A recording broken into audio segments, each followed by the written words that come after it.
जरा कल्पना कीजिए, हजारों साल पहले, जब न कोई शहर था, न कोई राज्य, न कोई सीमा, बस खुला आसमान, घने जंगल और बहती हुई नदियां। आज जिसे हम बिहार कहते हैं, वो तब सिर्फ एक धरती थी, कच्ची, जिंदा, सांस लेती हुई। इंसान यहां इसलिए रुका क्योंकि यहां पानी था, मिट्टी थी और जिंदगी थी। गंगा, सोन, कोसी, गंडक, ये नदियां सिर्फ बहती धाराएं नहीं थीं, ये इंसान के लिए जीवन का न्योता थीं। हर साल बाढ़ आती, खेत डूब जाते, लेकिन जब पानी उतरता तो जमीन सोना बन जाती। यहीं से इंसान ने सीखा बीज बोना, फसल काटना और भविष्य के लिए अनाज बचाना। यहीं से गांव बने, यहीं से समाज बना और यहीं से बिहार की पहली सांस शुरू हुई। समय आगे बढ़ा, छोटे गांव बड़े नगर बने। इसी धरती पर उभरा मगध। मगध सिर्फ एक राज्य नहीं था, मगध एक सोच था कि शक्ति सिर्फ तलवार से नहीं, व्यवस्था से बनती है। बिंबिसार और अजातशत्रु ने सड़कें बनवाई, किले बनवाए, सेना को संगठित किया। यहां पहली बार राज्य चलाने का विज्ञान पैदा हुआ। यहीं से निकले चंद्रगुप्त मौर्य, एक ऐसा युवक जिसके पास नाम नहीं था, लेकिन सपना था पूरे भारत को एक करना। मगध का सबसे बड़ा नाम सम्राट अशोक। कलिंग युद्ध के बाद जब अशोक ने हजारों लाशें देखी, तो पहली बार एक सम्राट होया। उसकी तलवार रुकी और उसकी आत्मा जागी। अशोक ने तलवार की जगह धर्म को चुना।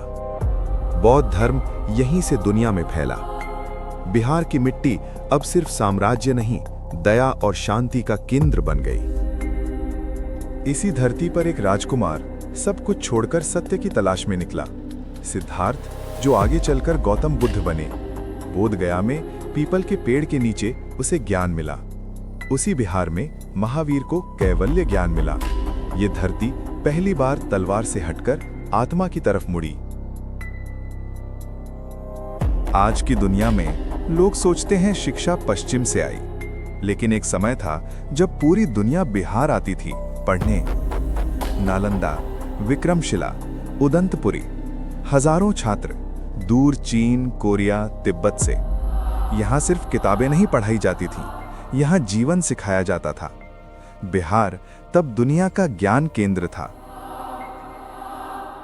फिर वो दौर आया जब तलवार फिर उठी, आक्रमण हुए, नालंदा जलाई गई, किताबें महीनों तक जलती रहीं, ज्ञान की आग बुझ गई और बिहार अंधेरे में चला गया। लेकिन मिट्टी मरी नहीं, बस चुप हो गई। इस क्षेत्र में हजारों बौद्ध मठ थे, जिन्हें कहा जाता था विहार। विदेशी यात्रियों की जुबान पर विहार बना बिहार। एक शब्द नहीं बदला, एक पहचान बनी। ब्रिटिश काल में बिहार को शासन का औजार बनाया गया। 1912 में बिहार अलग प्रांत बना। आज बिहार को गरीबी से जोड़ा जाता है, लेकिन सच ये है, बिहार की जड़ें इतिहास में सबसे गहरी हैं।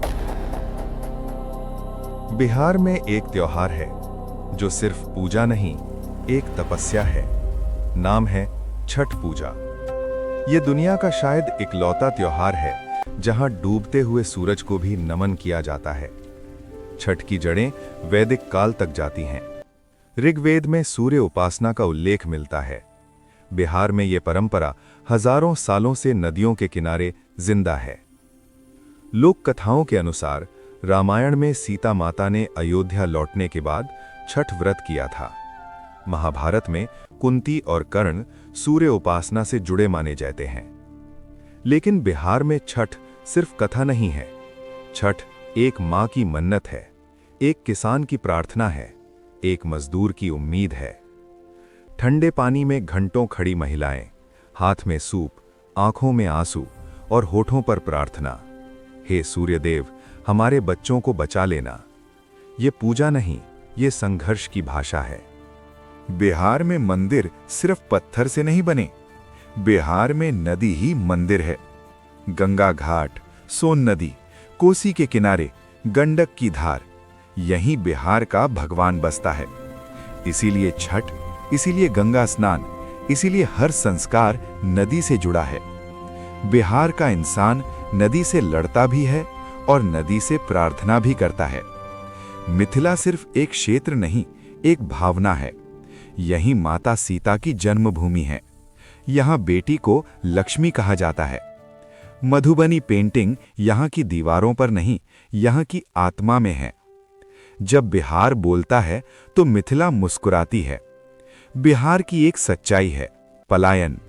गांव से शहर, बिहार से दिल्ली, मुंबई, पंजाब। लेकिन बिहारिया दिल से नहीं जाता।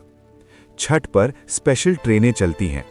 हजारों किलोमीटर से लोग वापस आते हैं, सिर्फ माँ के हाथ का ठेकुआ खाने के लिए और घाट पर सूरज को प्रणाम करने के लिए। ये सिर्फ त्योहार नहीं, ये घर लौटने की कहानी है। बिहार का किसान सिर्फ अन्न नहीं उगाता, वो उम्मीद उगाता है।